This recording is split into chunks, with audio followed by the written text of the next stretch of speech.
Okay, I think we are going to make a start now because we've got quite a packed afternoon and in fact a very packed 1 hour. Just to introduce myself, my name is Admos. I'm an academic here at the University of Manchester's Global Development Institute. I am going to be chairing this webinar today, which is focused on the African Cities Research Consortium.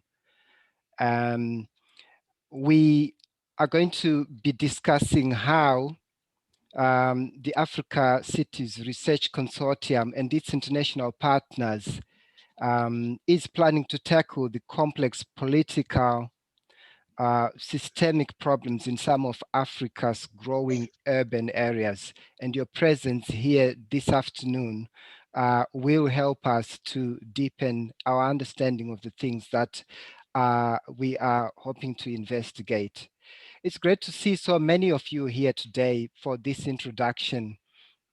And because we've got a lot of ground to cover, we have decided on a very simple format.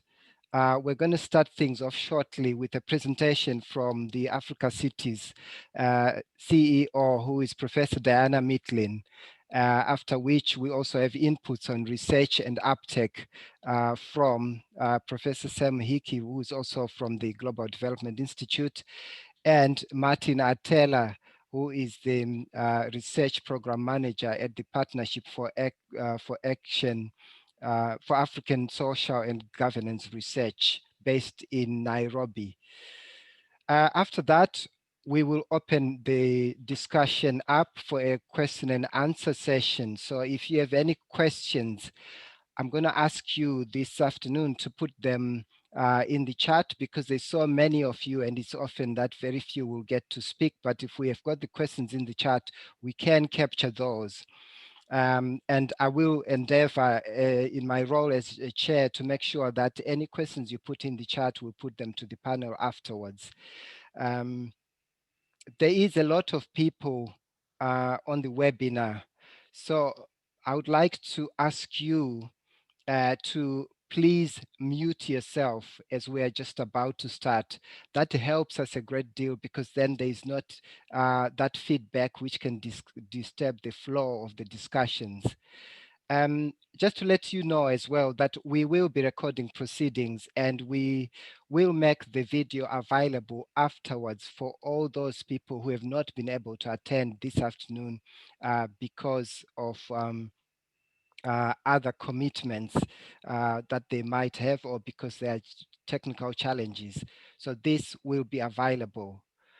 So without wasting any further time, I would like now to invite Professor Diana Mitlin to start off this presentation, talking to us about how this African Cities Research Consortium and its international partners is planning to tackle these problems in some of the growing urban areas of Africa. Over to you, Diana. Thank you, Admos. Can you hear me? Yes. Yes?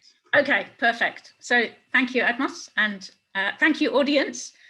There are not many advantages to Zoom, but one is the ease with which we can reach out beyond the Pacific locality in which we're in.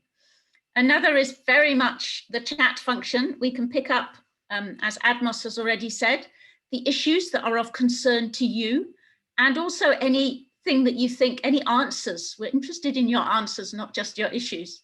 And as we start to develop our work going forward, you may see in the very near future blogs that pick up some of the things that you flagged, because I don't anticipate that we will get through everything today. So we really just are aspiring to give you a little bit of a flavor for what we hope to achieve.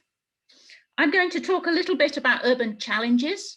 I'm going to talk about the ambition of DFID, now FCDO, who are providing funding and who catalyzed the consortium in a very real way. And I'm going to talk about the urban opportunities as we understand them. I'm then going to pass to Sam Hickey, one of my colleagues in Manchester. Admos has already introduced him. And then Sam will pass on to Martin Atela from Pascal in Nairobi, who, as Admos said, is Interim Uptake Director. So the aim of the research consortium, as in the bid documentation that we responded to, was very much to produce new knowledge and evidence on African cities. Let me come back to the detail of this. I think for me, the challenges of African cities are really summed up in this picture. This is a picture of tenements from Nairobi. Martin, I'm sure you know them well. And these buildings are really quite extraordinary because they cost about $360,000 to build, one block, maybe 9, 10 stories, maybe 14 rooms on each floor, communal services, water, sanitation, often poor construction quality. The payback on these buildings is about 4 years. So incredibly rapid return on investment. The people who live in there have moved there because they wish to move away from shacks and informal settlements. And they pay something like 40% of their income. This particular set of blocks was close to an industrial area, so it has a lot of informal industrial workers. They pay maybe 40% of their income. So there is a real challenge, a challenge that talks to what is the quality of life that people are experiencing. I think part of that challenge goes to long-standing work that my colleagues at the International Institute for Environment and Development have been working on for many years, a challenge to understand the ways in which urban poverty and inequality are being created and being maintained. There has been quite a strong narrative in development studies and the international development community that urban poverty is a less significant issue. I don't want to speak about the relative significance of urban vis-a-vis rural, but it is clear that there are considerable dimensions of disadvantage in urban areas that need to be addressed going forward if African cities are to achieve, are to be able to offer a vibrant, prosperous life for their citizens. So this particular picture highlights to me the very poor housing conditions, and it also highlights the challenges of urban basic services and the high cost of basic services. And more recently, we can see agencies such as the World Bank recognizing the challenge of high service costs in the African urban centers. But it's more than just the high cost of services. It's also the very poor quality of services. And I see from Admos's narrative about the chat, which I haven't yet had a chance to look at, that we may well get some questions around that. So this diagram relates to some work that I was doing with the World Resources Institute. And it really highlights the fact that not only are services poor, but the ways in which we've come to understand those challenges are lacking. So in the case of water, which is highlighted by this graph, the Joint Monitoring Programme don't highlight the intermittency of water supplies. I mean, you see here that in 2 informal settlements in Kampala and Lagos, bright red because there's no water in this case, no piped water in those settlements. You see in Maputo, another African city, that 6 hours for 7 days a week only. Now that creates big challenges, of course, depending on what sanitation system you're using, depending on how who is collecting water, how you're collecting water, how you're integrating the collection of water with your daily life. So we have major challenges there. I understand that the chat has also picked up the challenge of informal economies. In many African cities, we have over 80% of employment being in the informal sector. A lot of that is around services, highlighted here by a cafe advertising football matches from Manchester, as well as other urban centres, but also the kind of spaza shops that you see across many informal settlements. So real challenges around employment options. And of course, some of the people who face the most disadvantageous employment options are women living in informal settlements with very high responsibilities in terms of social reproduction, unable to challenge the gender discrimination they face inside the household and beyond the household.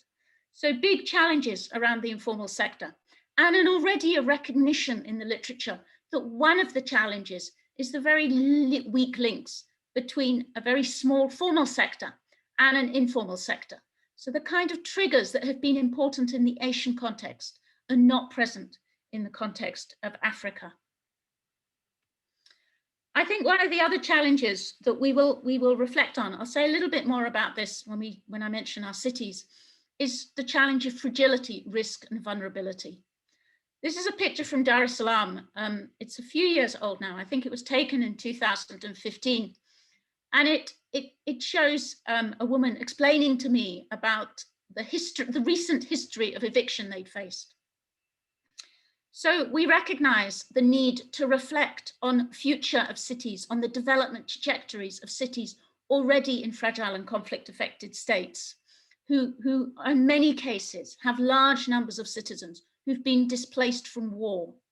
We recognize that urban populations include refugees and some of the more vulnerable groups, among urban citizens. But we also recognize these long histories of displacement. So conflict and violence is not only present in fragile and conflict affected states, but many other cities also face those challenges, especially for the most low income citizens who are unable or have limited capacity to protect themselves. And the new challenges, of course, relate to the climate emergency. So the rationality for this eviction was to protect a floodplain. People were being moved back to protect a floodplain. But in fact, they've been shifted way back beyond the original ambition to create a reserve. And in part, they were pushed back because of contestation that goes on over land. And I don't think I need to say much more about that, because we know land is at the heart of wealth, asset accumulation, and urban opportunities for some, too frequently at the exclusion of opportunities for others. So the ambition of this research consortium is to produce new knowledge and evidence on African cities as systems to lead to the development of and investment in economic development and poverty reduction policies and programs. We have here a bunch of pretty skeptical looking Malawian children from Lilongwe who clearly are wondering if we can take on the development challenge that they seek.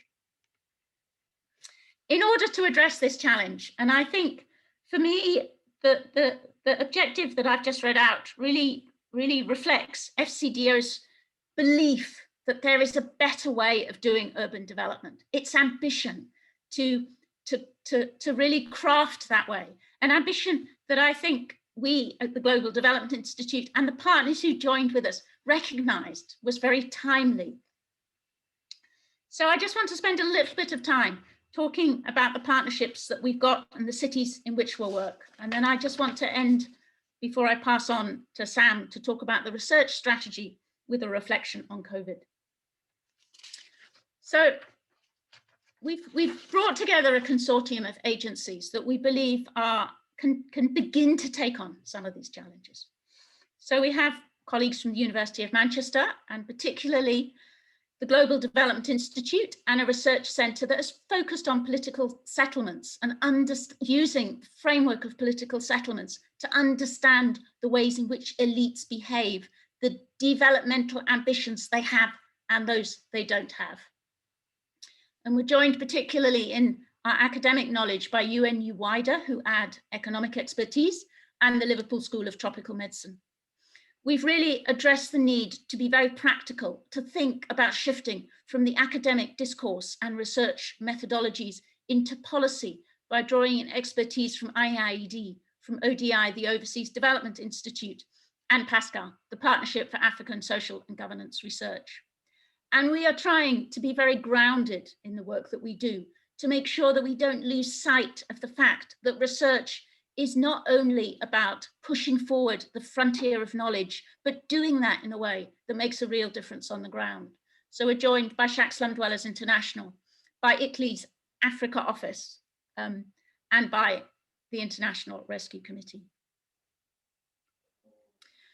We're working in 13 cities, planning to work in 13 cities. They're outlined on this map. I don't want to spend so much time talking about those cities, but really to say that we're working in them because we recognize that in those cities, in some shape or form, they are the foundations for urban reform. we recognize that one of the reasons why it is a particularly timely moment to think about doing this research program is because there has been, in some cases for decades, but a very small group working for decades, but a group of African-based researchers and research agencies who have wanted to challenge the urban disadvantage, who have recognized that there are big development challenges in urban areas and sought to work on those challenges. So we believe, by we, I mean myself, Manchester, our broader partnership, that we have selected cities that really offer an opportunity to work with a really grounded coalitions who are pushing for some kind of positive change in those locations. And we feel that among some of the slightly more grey-haired end of the spectrum, people like me, we now have a younger cadre of professionals, of community leaders, of academics who share that ambition to redefine the trajectory of urban development in Africa. I think it would be, Admos, if I could just take a couple more minutes, it would be inappropriate to leave without a little bit of reflection on the particular moment, entirely coincidental moment that we find ourselves. So what COVID-19 demands is an urban reset. 95% of cases, we estimate, UN Habitat estimate, are in urban areas. The health crisis associated with has catalyzed an economic crisis, as lockdowns have prevented people who are already vulnerable because of low pay being unable to work as they worked before. So the challenges are even more clearer. New agencies and individuals who did not previously give attention to urban areas are now very conscious of the need to give attention. And the people who are struggling at all levels in cities, be they large enterprises or small enterprises, informal settlements, or simply families trying to manage, those needs have become ever more acute. I'm sharing a slide from one group working in Mutare, an informal settlement in Nairobi in Kenya.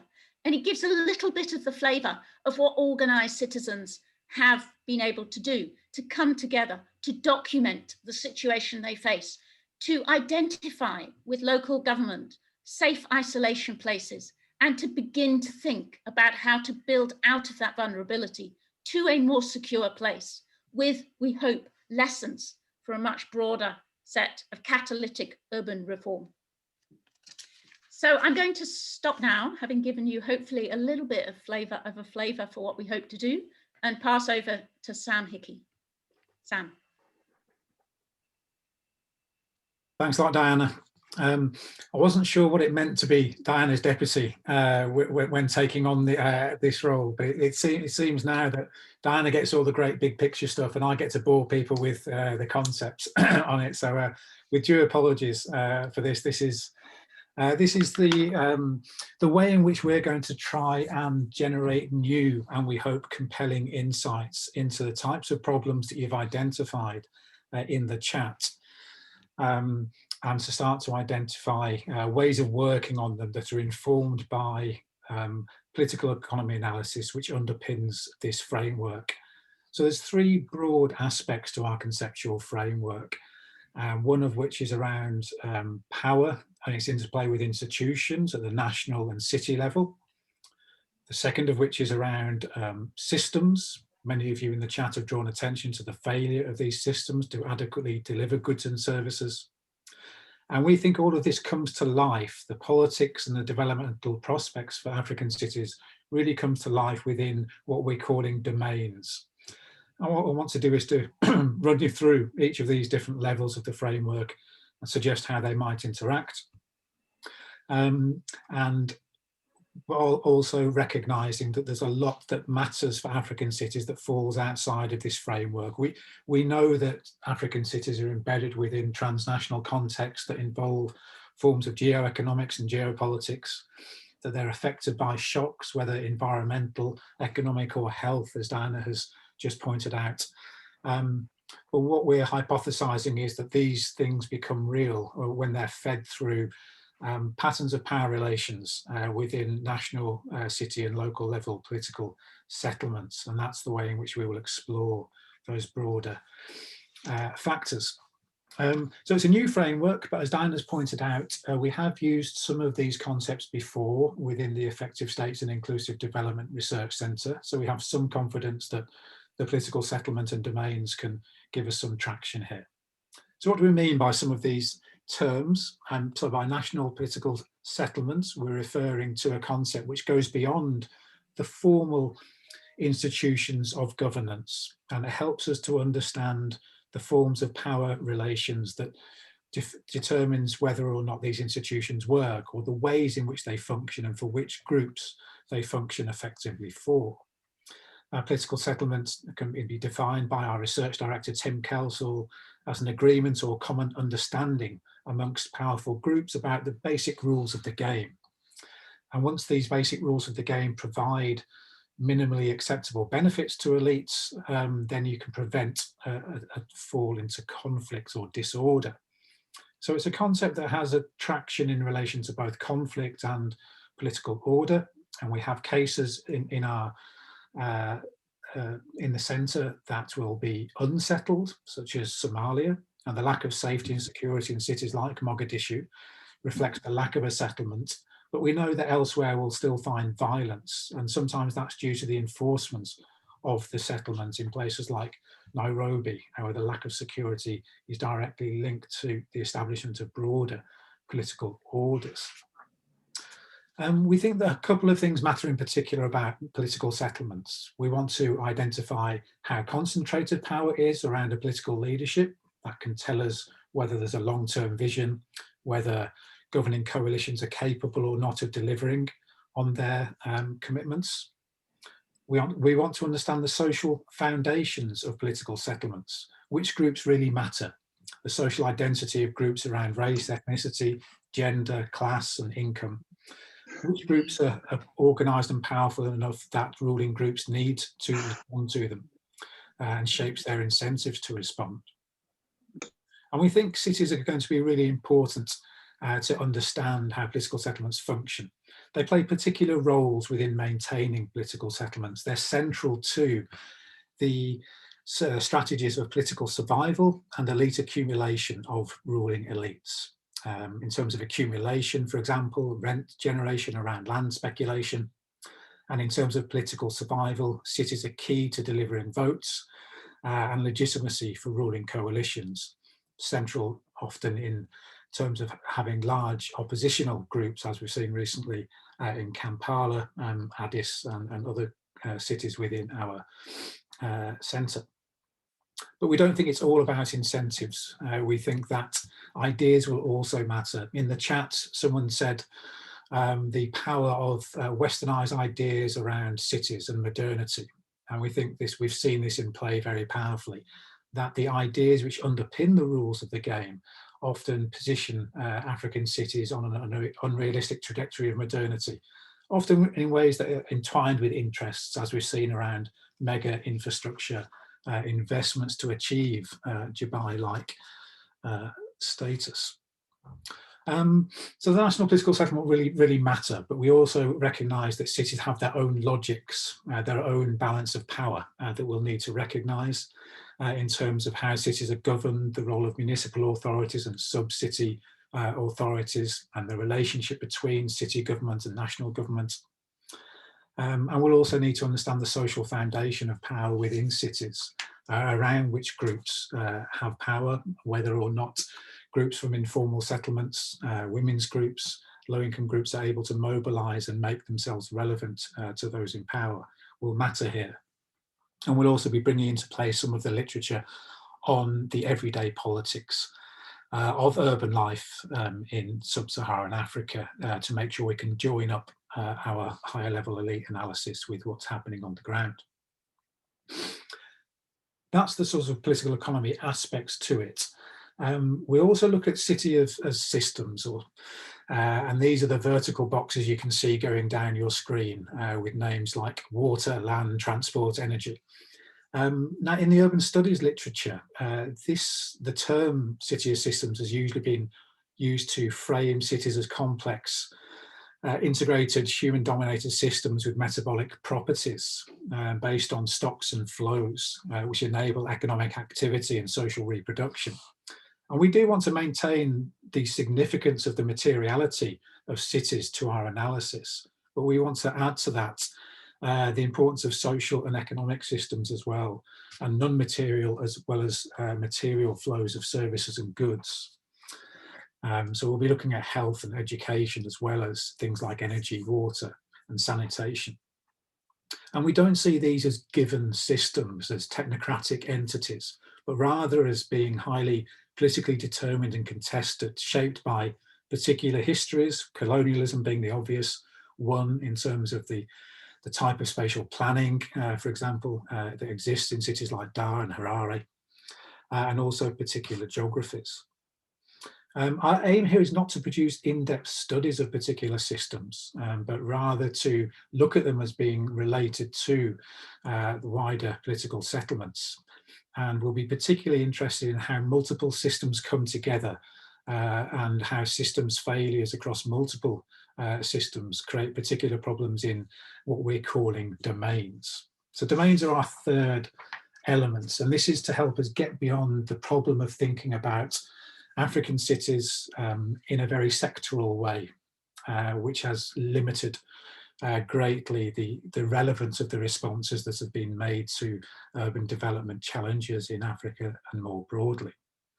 So domains incorporate multiple sectors that can be defined as areas of power, policy and practice that are relevant to the solution of particular problems.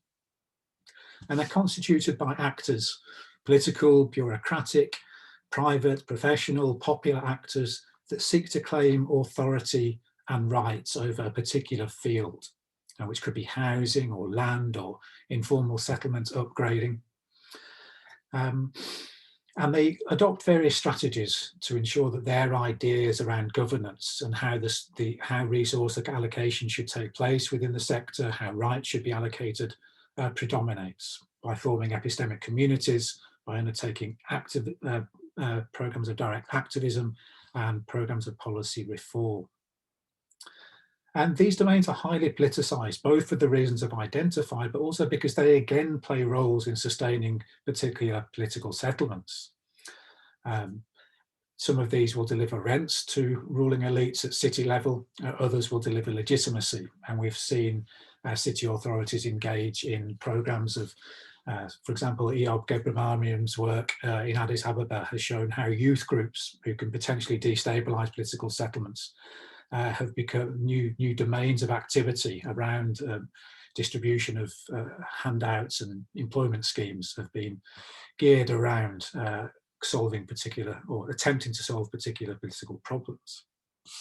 So our hunch is that the most complex and intractable problems in African cities will be located within these domains and relate to the ways in which systems function and how both of these relate to wider national political settlements, and that reform efforts will need to be calibrated to the configurations of power at each of these levels. And a good example, which leads on to what Martin will be talking about, is from work that SDI were involved in Mukuru around the recent decision to upgrade an informal area and to improve systems there in 2017, which only took place when the social foundations of the settlement began to shift after the Moi era, before which informal settlements were deeply entrenched in rent-seeking activities where residents had to deliver rents to local officials and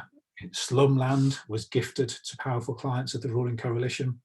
But once informal settlements become more important politically in the 2000s, and once coalitions of researchers and local activists begin to put together research on life in informal settlements, it becomes possible to put pressure on ruling elites to adapt their approach to informal settlements.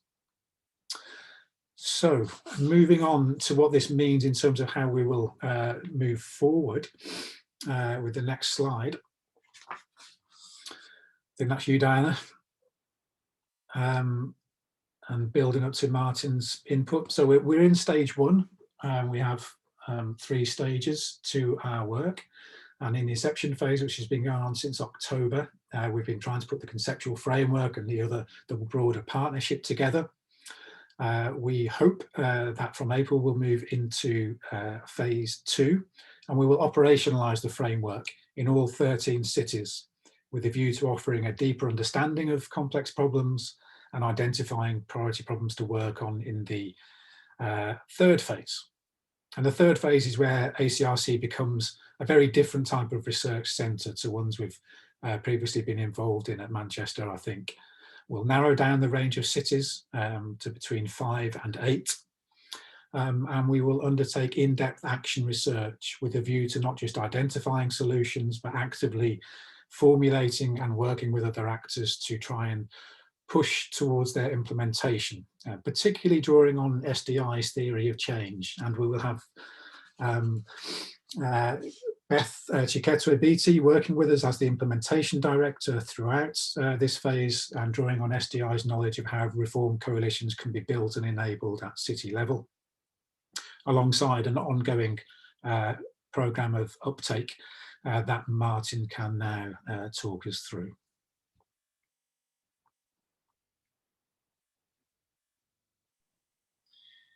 Many thanks, Sam. Can you hear me? Yes, we can hear you, Martin. Please go on. Yes, great. Thank you very much. I hope to take less than 5 minutes to walk you through our uptake plans. And if Sam was boring with concepts, I hope I will not be too boring with the highly technical concepts, because uptake, I think, is one of the most exciting part of this work. Now, I want to do 2 things. First is to share with you what we think our impact should be with this work, so what we aim to do, and then how we will go about doing that. Overall, and as Diana, I think, has mentioned in the beginning, we hope that our consortia will be able to produce research that can support and galvanize the kind of urban reforms that we aim to get in the cities where we'll be working in the first instance. And then, of course, that research can also then speak to other urban reforms across the continent, and can also be borrowed in other cities with similar context. And, you know, to be able to achieve that, we will be working very strongly to produce robust evidence that can be able to address local research gaps, that can be able to drive urban reforms, and that actually responds to the policy needs in those cities where we will be working. So we will be employing, I think, as Sam was already explained, highly integrated methodologies that ensures that the evidence can be taken up and applied in the cities where we'll be working and in other contexts. The second level of impact where we'll be hoping to achieve is to be able to work with citizens in the cities where we'll be working, to mobilize them and equip them with the necessary knowledge, so that they can use this knowledge to drive the reforms agenda in their areas. So our hope is that our research would be able to speak into the needs of different citizen groups, be they residents associations, be they trade groups, be they networks, and that we will be working very closely with the disadvantaged groups so that they can use our evidence to push through the kind of changes that they want to achieve, and to ensure that those changes actually do address their needs and interests.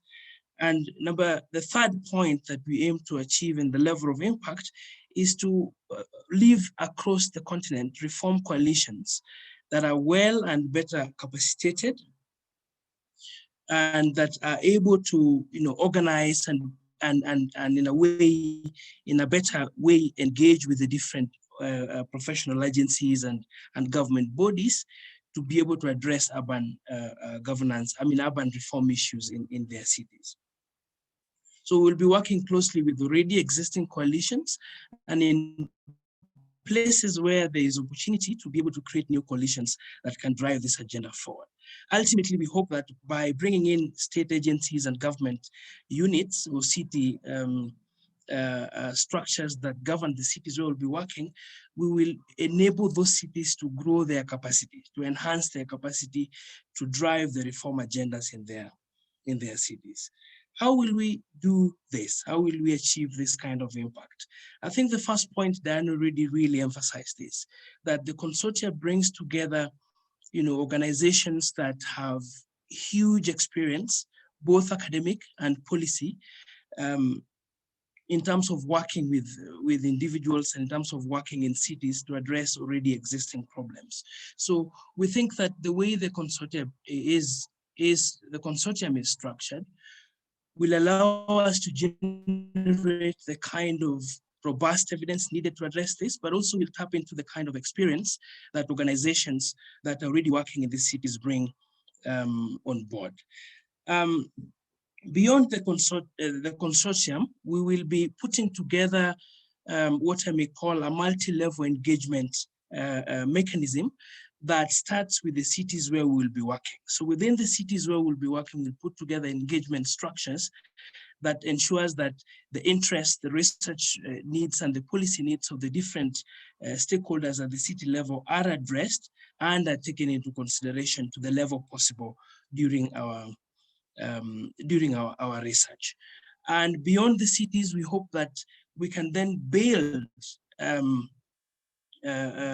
those engagements moving outwards into the national level and the regional level, and perhaps tapping into the globally available platforms to try and make sure that our research finds its place in different urban reform discussions and discourses at the global level.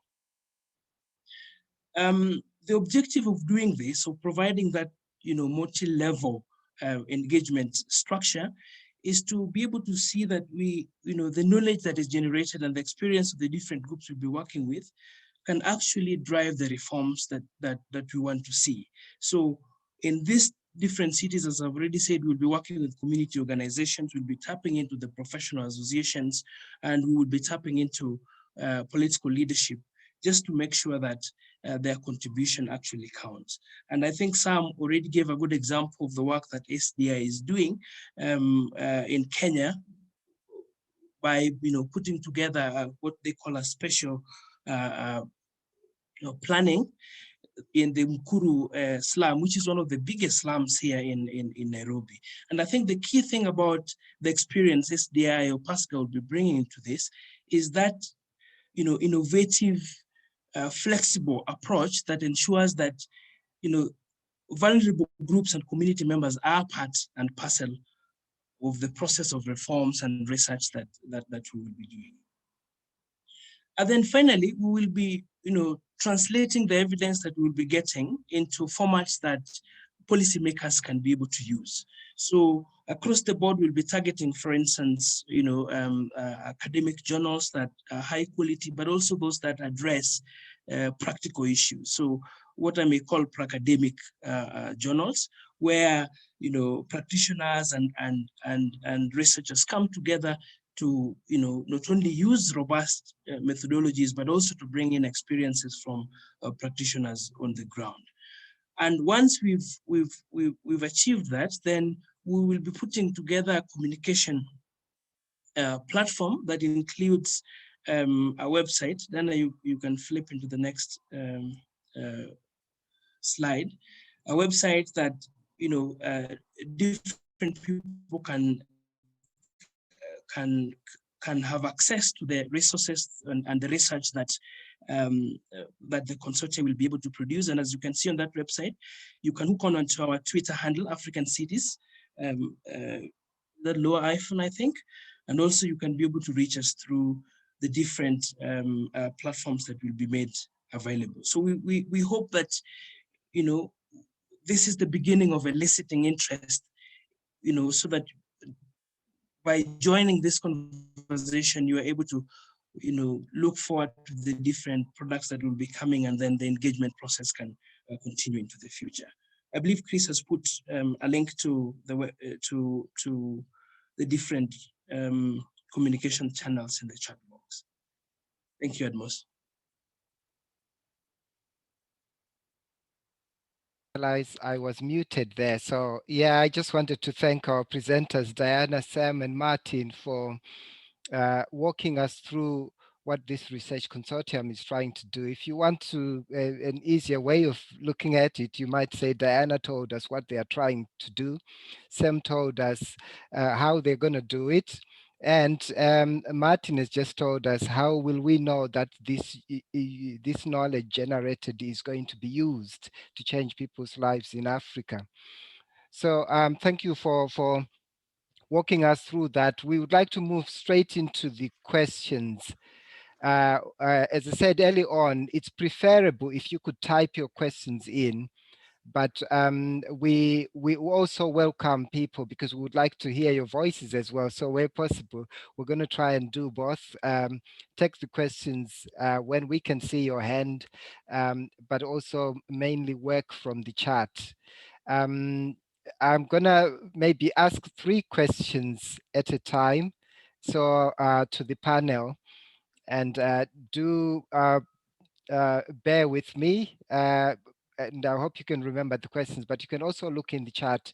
The first questions are already there. The first one is from Annabelle, who's asking, what was the criteria for selecting the 13 mentioned cities? Was it based on existing partner networks? So that's the first one. The second one from Jen is, how are you aiming to facilitate learning between coalitions, cities that already have good practice or locally derived solutions and processes of change? I will. I think the next issue, the next one from Carol, is just a comment, basically just saying, well, as a principal, I feel that understanding education opportunities and empowerment play a greater role, play a great part in addressing such challenges. This is such a worthwhile research. But I hope that's given you enough time to think through the questions. I'll add a third one from Wendy, which is, yes, Wendy, thank you for reposting it. And Wendy says, thank you for the presentations. Access to reliable, localized data on Africa is a challenge. What is the research consortium's plan on sharing data and research to further increase knowledge dissemination of information? And then related to this question, are there partnerships with local universities and research centers in the initial cities that are part of the consortium? Let's take those 3 questions for a start, and then we'll move on to the rest of to the other questions. So the first one, Diana, do you want to answer that one? It's saying, what was the criteria for choosing the 13 cities? Yes, thank you, Admos. It's always a bit hard to realize if I'm muted. I think I'm not muted. So. You are not muted, Diana, we can hear you. So the criteria for the cities, which in a way, picks up on the theme, some of the themes that have come out of the other questions. And apologies, I haven't tried to look back at the questions. I see the chat has 67 entries, and I fear I would be lost if I tried to go through them. The original bid had a list of all cities which the UN Population Division estimate to have populations of over 1 million. And the bid documents also challenged the bidders, such as ourselves, to make sure that half their cities were in fragile and conflict-affected states, so as to be relevant in cases of war, conflict, violence. So that was a starting point. I think we teased around for a long time, the partnership, in terms of selecting the cities. So they are ones, for the most part, not entirely, for the most part, where the partners have good contacts or think that there is really interesting work to draw on to address the kinds of challenges that we want to be relevant to. So for the most part, they're strong partnerships. In some cases, the partners recognized that there seemed to be something really interesting about that city.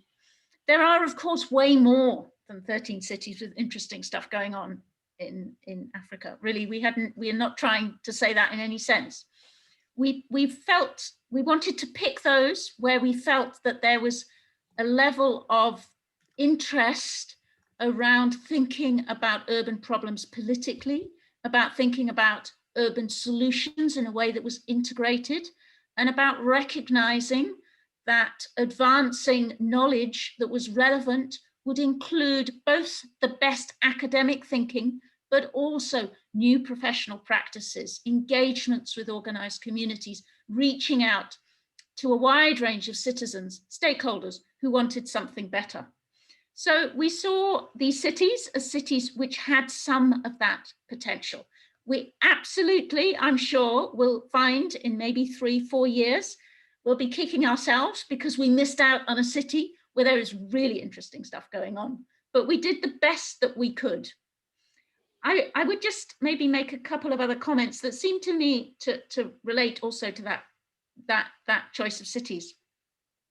So in a sense, we see cities where there's some emerging possibility of practices that are absolutely worth sharing and building and learning on.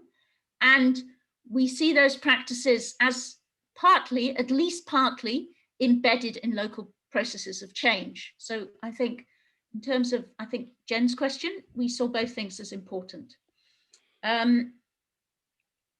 And sorry, I would just also, sorry, I know we should get on to other questions, but we did also see that academic thinking, engagement with the local universities was indeed going to be a critical move forward, a critical thing that we needed to take on going forward. Thank you, Diana. Sam and Martin, do you want to add anything to that? Just briefly, that we also selected the cities to try and reflect a broad range of political settlement types. So somewhere they're unsettled, somewhere power is concentrated, Zimbabwe, Uganda, and somewhere power is very dispersed, Sierra Leone, Ghana, Malawi, and so on. So, and that's not just academic. We wanted to try and understand whether different types of solutions, different types of reform coalition had more or less traction in different types of political settlement. Thank you, Sam. Martin, anything to add? No, Admos. Okay, moving on to the question from Jen. So are you aiming to facilitate learning between coalitions, cities that already have good practice or locally derived solutions and processes of change? I think, Diana, you did touch a little bit in your response to the first one. You did touch on that, but can you be more focused on this one and respond more directly among the three of you? Maybe Martin or Sam would like to start on this one. Sam, do you want to start? Martin? Okay. Diana, do you want to go? Okay. So as I was trying to say, I think that I'm sure we will pick up practices that we know about already and practices where there is a real interest in engaging through research in identifying how to sharpen those practices. And the sharpening of those practices will involve comparative research. So will involve learning from one place in another place, will involve researchers and non-researchers, non-academic researchers in sharing experiences, experiential learning, and really working out what they think is going on and how those solutions can emerge that are going to be stronger than the ones already in place. So we have a very locally embedded strategy. We really don't think, in our experience, that solutions can be parachuted in from outside. They need to be tested with a local process of change. But we are also conscious from our experience that those local change processes are often catalyzed by useful experiences outside the city. And in some cases, they're catalyzed because processes are stuck, sometimes for political contestation reasons of political contestation, sometimes just because a problem is seen so overwhelming. And when those problems are stuck, sometimes a good idea from outside can be very useful in unsticking them. Sometimes it's not really that the process is stuck so much as a very strong set of political interests are blocking progress. And in that case, we aspire to produce knowledge that helps unblock that. We will seek to provide evidence from that city or location, but also from elsewhere, that encourages people to think differently about the place that they're at and the options that they're looking at. And I think our experience is that, we have some experience which has shown how to do that successfully. Let me just say that. Thank you, Diana. The last question among the first three is to do with your plan for sharing data and research to further increase knowledge dissemination. Related to this, and this is a question from Wendy, related to this question, are there partnerships with local universities and research centers in the initial cities that are part of the consortium? So I think these are two parts of the question. Maybe the first part, I could try and throw it to Martin. Do you wanna, because it's also related to uptake in some ways. Martin, do you wanna have a go first? How do you plan on sharing data or the findings of your research to increase knowledge dissemination, given the constraints which you know exist in many parts of Africa related to dissemination of information? I am Admos. Yes, please go ahead. Yes, okay. So I'm sure my colleague Chris will also speak to this, but I think one of the things that we intend to do is to provide a platform where the different pieces of evidence generated in this work can be openly accessed across the continent. So the program will have a program website, which we hope can be accessible across the board. The second thing is, I think the different consortium partners, most of them based across the continent, we will tap into their networks to be able to share the evidence across these African cities. So one of the questions which was asked is whether we hope to facilitate coalition learning. I think this is one of the ways we'll be able to do this. For instance, if you look at the work that SDI is doing across the continent, or PASCA is doing across the continent, PASCA works with about 16 or 20 African universities, which is part of its network. And therefore, by being part of this consortium, we will be, in a way, opening up the consortium with those 16 African universities, not only to learn from what's going on here, but also to tap into the already resources that they have. But in terms of sharing data, I think Chris might be able to speak a little bit more to this. Yes, before I come to Chris, just want to check that Diana and Sam, you don't want to add anything else to that. I just want to give Chris time to think. Just very quickly, yeah, I mean, sharing the knowledge, sharing the data is a really critical part of this throughout. So both the process, you know, the issues that we're grappling with as we go along, and the final reports, the final evidence. And so we'll be investing in that both through the kind of secretariat that's based in Manchester, which will make it all available digitally. But also, as Martin has said, in the cities themselves, having locally embedded people who can do the convening work and the communications work and act as brokers between local community groups and policy actors. And so it's not just about making the data available, it's about doing it in a way that's going to be useful and helpful and push reform coalitions forward. Okay. Thank you for that. Anything to add, Diana, Sam? Not from my side. Okay. I would maybe, Sam, I think we'll try and build on ECID's best practice in terms of open access books, etc. Did you want to briefly reference that? I've had my head down responding to questions in the chat, so I may have missed Chris's numbers. But yeah, I think we're fully committed to the widest possible sharing of this, and I think it's not just because because it makes our work more relevant to policy actors, but as part of a wider attempt to democratise knowledge. And you know, Diana and others within ACRC are intensely committed to the democratisation of knowledge production. There's been a number of questions about who should be in charge of work in African cities that I think are very well taken within the centre.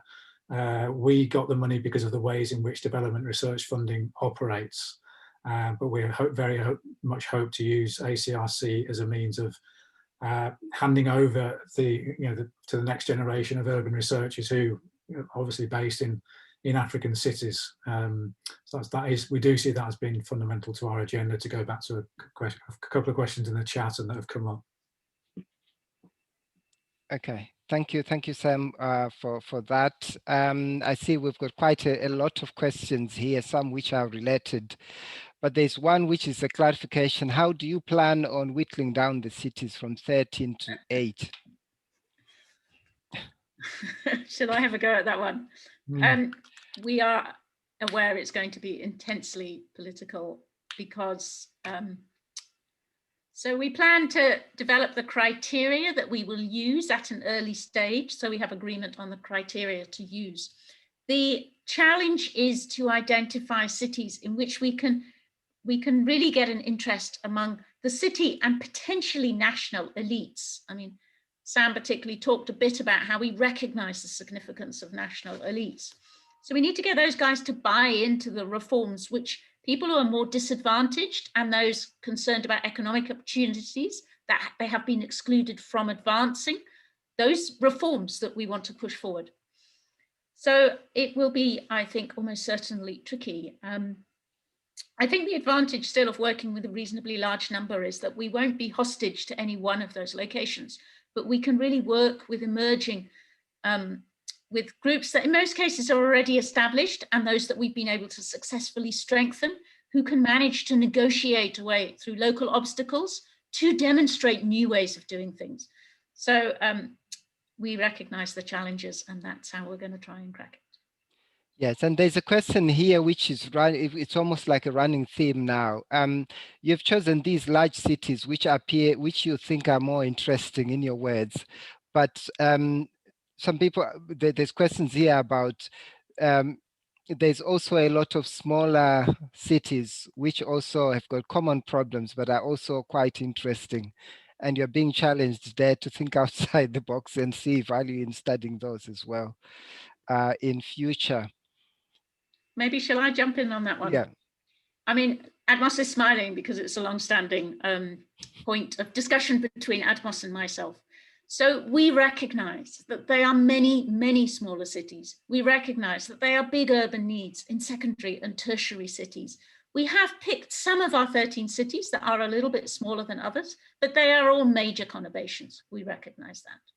We also recognize that, just as Sam said, that we're going to try and understand systems in cities, that cities are embedded in urban systems, that the way in which a big city functions is related to the functioning of smaller cities on its periphery, or those which it has strong connections to, i.e. important roads. So we've recognized that one of the constraints of this research consortium is that we are limited in how we are addressing the needs of smaller urban centers. We are not saying in any sense that they are not significant. We are just saying that this opportunity offered an exciting chance to advance knowledge that we are deeply committed to advancing. So we dwelt on the possibilities rather than the constraints in the program design. Yes, thank you, Diana. There's a question here. I think, Sam, what form, if any, of engagement or impact are envisioned in terms of the national political settlements, or is that just an underlying theoretical lens for understanding more localized phenomena? So while Sam, while you're thinking about answering those, I want to pick up another one from Tim, which says, are all solutions focused, put forward within the urban space? I think this question is, do you see any connections between the work you're doing and the peri-urban and rural? So maybe briefly on that one, while Sam is gearing up to the way more tricky one. We are indeed interested in looking at some relationships between the areas immediately outside the city and some of the peri-urban areas. One of the areas that we flagged to do more work on, for example, is nutrition. and food markets related to nutrition. So we do recognize the importance of some of those interconnections. Thank you. Sam, do you want to have a go on that? Yeah, I had a brief go in the chat, but I think, you know, the political settlements is the context. It's as part of the structural context within which this African cities exist, and we don't assume that we will be able to shift those. I think the challenge is to make sure to craft workable solutions that are feasible, politically feasible within them. And we think that the best of those will end up changing ideas and potentially building up new capabilities that may progressively shift the broader balance of power by making previously irrelevant groups more relevant, and to which political elites have to respond to. But that's going to be a much longer term process than a 6-year research consortium. So we don't presume that we can shift structures here so much as make sure that our work is relevant to them and feasible within them, I think. Thank you. I know we're running a little bit over time. I'm going to maybe just throw in the last 2 questions and hope that our panelists also look in the chat and respond to the questions. But I want to pick up the next question from Sue, which is, this is a large, well-resourced program. How do you plan to interface with existing researchers on African cities who are not part of this project? And while we are thinking that on a response to that, I'll also finish with a question from Vincent. This is a great initiative and thanks for the presentations. Where is the position of citizens in this research in terms of frameworks and implementations? So I think I'm gonna throw that open to you, but part of the last question, I think Martin can respond to. So do you want to have a go on Sue's question? Let me start on Sue's question. I think the simple answer is that we're working it out in part, that we wish to reach out to obviously existing researchers who are doing work that we feel is complementary to the work that we are doing. We recognize, of course, that large this may be, but it clearly is, there's still a lot that other work that needs to be done. So we're looking absolutely at complementarities. We're also looking to particularly support early career researchers and looking at ways in which they can engage with the work that we're doing, the frameworks that we're using, and find ways to both engage with them, but also make them their own, in a sense, build in their own trajectory, their own career trajectories to what we're trying to do. And then I think, as we've already talked about, we're trying to reach out particularly to African researchers within our cities that we hope to work with very closely around some of the more immediate research processes. So we have had some discussions around that, and we are still trying to finalize plans at this stage. Thank you, Diana, for that response. And the last maybe question, the position of citizens in this research. Yeah, I mean, I think, go on, Martin, after you. Yes. Martin, Sorry, you Sam. and then Sam will finish off, yes. Yes, I was actually going to hope that Diana was going to jump into trying to answer that. I think my immediate thoughts about that is that, you know, there is so much that a research project can do to involve citizens, or everyday wananchi, as we call them in Kenya, in a research process. What we aim to do as a consortium actually is to try and ensure that the voices of citizens are part and parcel of this.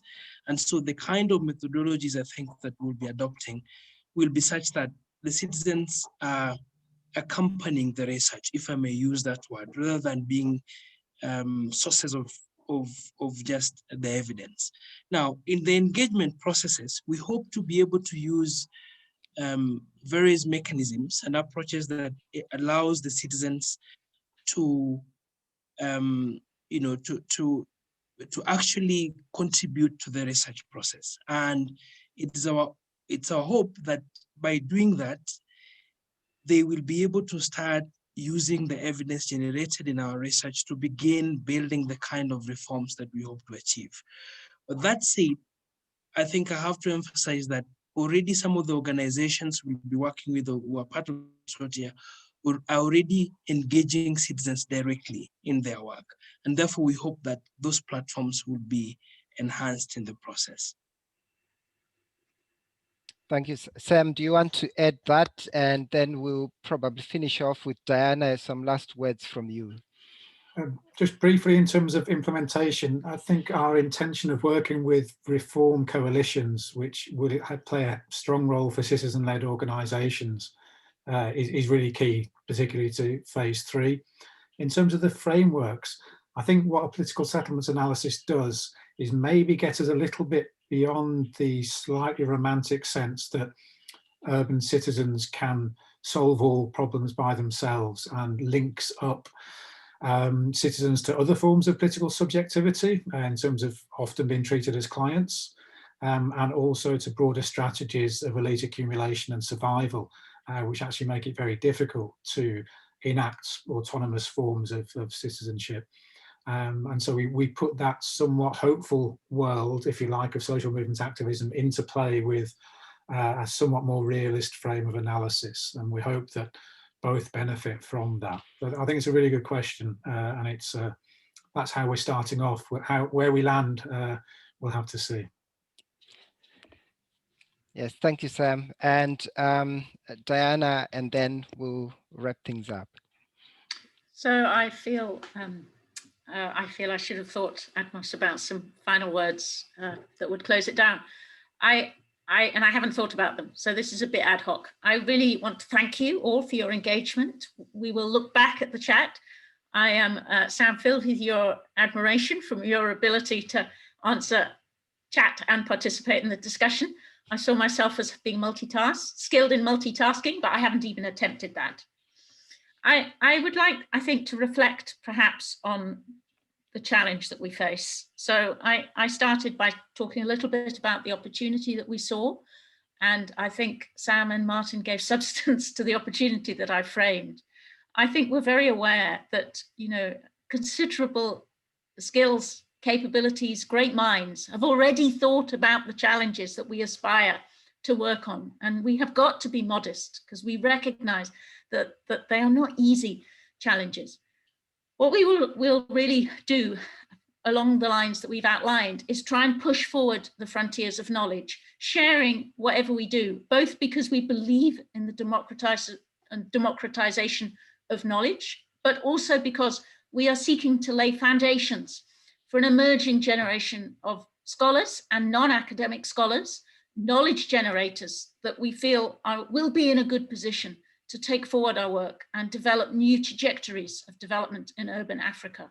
So we have got to end, I think, with a recognition that we have got to be modest. This is very tricky. What is on our side is that we are working with some amazing people. The challenges that we face are considerable for the reasons that the participants have identified. So really, I would just like to end, I think, by saying thank you to all of you. Thank you, Martin and Sam, for your contributions. It's really been wonderful already working with you. I look forward to many years. Admos, I'm only regretful that I could not tempt you more away from your rural interests into the urban sphere, but I live in hope. Thank you, Diana. And on that note, I just want to also say my last words as someone who's been chairing this webinar, just to thank you all for joining us for this discussion. It's been an afternoon where you've really interacted with us. I've just been looking at the chat and seeing that it was quite active. I would like to encourage you to see this as the beginning of a journey of our relationship here at GDI with you. So continue to follow the research as it develops. You've seen it start, so you should also try and continue to help this develop and deliver improved lives for people who live in urban Africa. If you want to follow us, I've asked Chris to put the slide again. You can see there that you can still follow us via Twitter. And it's very important that we also know what your thoughts are. We will take a look at the chat, and if we'll also use that to help us to think through the research as it develops. Otherwise, on that note, from wherever you are, I would like to thank you for joining us and hope to see you again for our next event, which will be advertised. Thank you, everybody. Thank you.